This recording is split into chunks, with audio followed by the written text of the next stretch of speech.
La mediación, la mesa de mediación es un encuentro restaurativo que tiene 4 componentes. El primero es la reunión, o sea, en la reunión, en la mesa de mediación se encuentran las partes. Conflictos face to face, cara a cara. Entonces, eso es mágico. Cuando usted tiene un conflicto con alguien y a instancias de un mediador usted ve la cara al otro, les decía ahora, no sé si les comenté ahora a ustedes eso, los niños que van a una mesa de mediación, al principio no están tan habladores, tan felices, pero ya cuando empiezan a hablar y se miran de frente, empiezan, Buch y Folger, que han escrito un libro que se llama La promesa de la mediación, dicen que la mediación genera un efecto transformador en los seres humanos. Y han investigado pues mucho sobre eso, ¿no? Dicen que hay varias vertientes en su libro, dicen que hay varias vertientes de la mediación, varias corrientes que ven la mediación como satisfacción. Es decir, donde las personas que hacen la mediación buscan el acuerdo. Bueno, ya, lleguemos a un acuerdo y ya. En cambio hay otra corriente, dicen ellos, que es la que ellos defienden, que es la corriente de la transformación, donde lo que se busca más que llegar a un acuerdo es lograr que las partes tengan un crecimiento moral. Es decir, que se desarrollen como mejores seres humanos. Y entonces ahí vienen 2 elementos, la revalorización del individuo, la revalorización y el reconocimiento. Cuando 2 personas se miran cara a cara y empiezan a dialogar, esas 2 personas empiezan a revalorizarse, el uno frente al otro. Es decir, a una persona que la veíamos como un enemigo, como una persona con menos humanidad, la vemos más humana. O sea, lo vemos allí sentado y cuando el agresor, si es el agresor, empieza a escuchar a la víctima, lo ve con una cara diferente, ¿sí? Y también, entonces, se revaloriza al otro y se hace un reconocimiento de esa otra persona. Y ahí lo que les decía ahora, en las fases de la mediación está la narrativa que es cuéntame. Cuando en la fase de cuéntame, las partes hablan unas con otras, cuentan sus historias, describen lo que les ocurrió a ellos, cómo los ha afectado y cómo ven la agresión y sus consecuencias. Está la narrativa. El tercer componente es la emoción. Somos más emocionales. Yo les digo a los docentes, aquí básicamente lo que debemos trabajar con los niños es más la emoción, porque todos somos emocionales. Entonces los niños dan más si el docente da más. Entonces el docente, por ejemplo, les doy esta a los rectores, este truco. Yo cada final de año pongo los resultados al frente a los 80 docentes de mi institución, los resultados de las pruebas de saber. Entonces las barras de matemáticas, de ciencias sociales, de lectura crítica, de inglés y de ciencias naturales. Y entonces los docentes se ven ahí. Uy, y las barras de los últimos años, ¿no? Comparadas. Vamos en ascenso en ciencias naturales, uy, y matemáticas, uy. Entonces, también Sabater escribió un libro que se llama Ética como amor propio, ¿no? Cuando te tocan el amor propio, ¿sí? Entonces la gente también se motiva y eso también obliga a que, uy, este año me tengo que poner las pilas. Y entonces la gente dice, uy, vamos a mejorarnos, no vamos a quedar detrás de... En lo que mejor nos ha ido es en lectura crítica, ¿no? Hemos llegado a los promedios de 60.5 en promedios de lectura crítica después de estar en 52, 53 hace 5 años, de 4 años. Entonces, la emocionalidad, les digo a los docentes, siento a los niños que sacan al final el puntaje, los niños que sacan después de que hay la publicación de los resultados al final del año, siento los niños, este año generación E, ¿no? Antes Serpi lo paga, y les pregunto a los niños qué se siente sacar esos puntajes. 19 de octubre, 3 de la mañana, ¿qué va a pasar? Le digo, Publicación de los resultados de las pruebas Saber 11 2019. 19 de octubre. 3 de la mañana. Los niños van a estar sentados en el computador esperando cuál fue su resultado. Y les digo, cuéntenle a los maestros qué pasó el año pasado, les dije. ¿Qué pasó el 18? Creo que fue el 18 de octubre del año pasado o el 17, que publicaron esos resultados. ¿Qué pasó ese día en su casa? No, pues yo estaba sentado en el computador, ¿cuántos niños tuvimos? 17 estudiantes el Pilo Pago el año pasado, los senté ante los 80 profesores. Cuénteles qué sintió usted ese día. No, pues yo estaba a las 3 cuando apareció ese resultado maravilloso de los 380 puntos y entonces yo grité y se levantó toda mi familia y me abrazaron felices porque tenía el cupo en la Universidad del Valle. La emoción. Entonces, eso los maestros dicen, uy, esto de verdad que estamos haciendo es una cosa importante. O sea que le estamos llevando felicidad, no solamente a un niño, sino a una familia. Y a un rector. Pero eso no nos pagan más porque... Sí, hay una cosa que llama ¿cómo llama? Una bonificación, ¿no? Pero nunca nos ganamos esa bonificación porque como el colegio es muy exigente, entonces la deserción nunca es menos del 3%, entonces ahí perdemos la bonificación. Pero no nos importa, lo importante es lograr la meta de que los niños sean más felices. Emoción, esa emoción en la mesa de mediación está a todo furor. Hay emoción en la mesa de mediación, porque cuando los niños se disculpan, cuando el niño llora, cuando el otro le reclama, mire, es que usted me viene molestando, ahí hay emocionalidad en la mesa de mediación. Y el entendimiento es el cuarto componente restaurativo. Primero, reunión. Segundo, narrativa. Tercero, emocionalidad. Y cuarto, entendimiento. Llegamos a un acuerdo. El encuentro, la narrativa, la emoción conducen al entendimiento. Las emociones compartidas, víctima y agresor, logran una cierta empatía. Esta experiencia de mediación se ha utilizado en Estados Unidos con los menores delincuentes, que las víctimas aceptan en el proceso de recuperación social de los delincuentes. Entonces las víctimas de pequeños delincuentes que han sido, por ejemplo, atracadores, asaltantes en Estados Unidos, y las víctimas aceptan ir a una mesa de mediación con el ofensor, con el agresor, para que ese agresor se disculpe y por esa vía el niño o el pequeño delincuente logre una ruta de la recuperación. Entonces hay compromisos de reparación, por ejemplo, de que el pequeño delincuente vaya a la casa a hacer oficios en la casa de la víctima. Bueno, han ensayado todo ese tipo de cosas como la vía para recuperar al delincuente. Víctima, ofensor. Eso es lo que pasa en la mesa de mediación y es lo que pasaría en la institución educativa que adopte el modelo de mediación.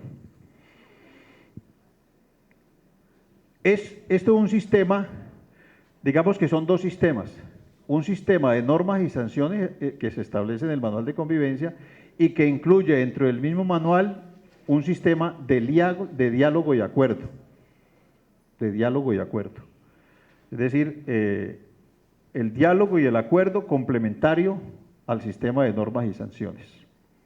Pues ahora lo podemos llamar normas y correctivos, como ustedes quieran, ¿sí?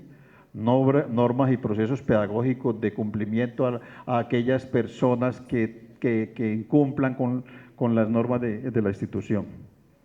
Esto es de Juan Carlos Torrego de España. ¿Cómo se desarrolla el proyecto de mediación? El primero es, miren ustedes aquí, es un proceso de implementación que tiene básicamente unos pasos, donde el primero es presentación a ustedes, que es lo que estamos haciendo hoy, presentando el modelo para que ustedes se sensibilicen y conozcan que eso vale la pena. El segundo es selección de los mediadores. Dejémosle la palabra a los que saben, ¿cierto? A los niños. A ver, Fernando. Pues primero que todo, buenos días. Mi nombre es Fernando Bravo y soy del grado 10º. Pues con respecto a tu pregunta, muchas veces ha pasado que, digamos que el problema no se basa solamente en como en los dos actores, dos estudiantes, sino que también como que se ve involucrado un salón o un grupo de amigos. Pues yo diría que muchas veces, a pesar que hay más personas atrás, los principales se podrían decir que son 2 o 3. Tú medias con ellos 2 o 3 y ellos a medida que te van contando la historia, asimismo uno va viendo como que a quién puede llamar como testigo. En el acta de mediación, en la parte de la narración, uno puede escribir que tal persona hizo tal acto o hizo tal otro, o el grupo de amigos de uno de los victimarios o de una de las víctimas, y así mismo uno va como construyendo y solidificando la historia. Tuve una experiencia, por ejemplo, cuando yo estaba en la primaria, que era sobre un salón, donde a la hora de educación física en el patio solamente jugaban los hombres y las mujeres quedaban en una esquina sin jugar. Entonces, pues, principalmente fueron como 4 personas en la mediación, que eran como los principales de la mediación, y ellos empezaron, pues, como ellos eran como los representantes ante todo el salón de acuerdo, pues, a su género. La mediación se llevó a cabo a través de ellos, obviamente, pues, se involucra a todo un salón, porque las mujeres eran las que se veían como afectadas porque en la hora de educación física no pueden hacer nada, y pues también tienen derecho por hacer parte del salón y porque pues es la hora. Así que digamos que sí se pueden dar conflictos en los cuales hay demasiadas personas involucradas, pero pues siempre son como, hay más personas que se ven como, exacto, ya están como directamente en el conflicto. Entonces uno los puede llamar al resto como testigos que ayudan también a la historia y hacen también parte del conflicto, uno no les quita como digamos el crédito.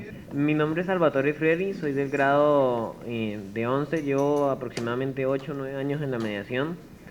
Bueno, contestando la pregunta, hace poco tuve un caso así. Más que todo, esos casos son por chismes o por cuentos o cosas así, entonces lo que intentamos es atacar el problema de raíz. Ya que ellos nos van contando la historia, nosotros vamos viendo quiénes son los que crearon el chisme, por así decirlo.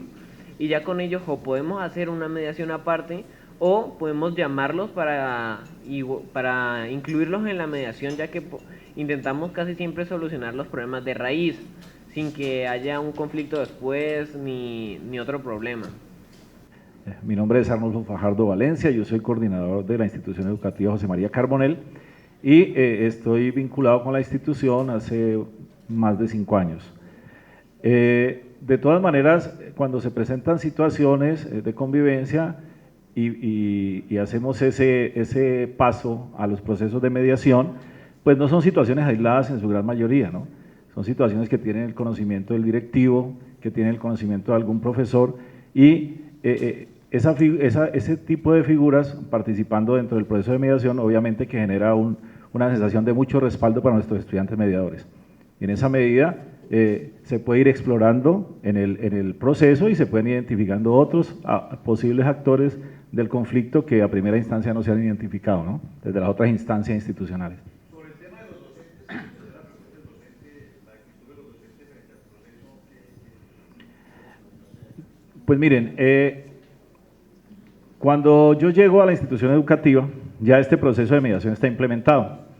Yo diría que en gran parte a mí me han tocado los gozosos y que a otros les tocaron los dolorosos, que hay que reconocer que no es un proceso fácil, ni es un proceso corto, es la generación de una cultura, ¿sí? Y transformar la cultura es un ejercicio complejo, pero indudablemente vale la pena.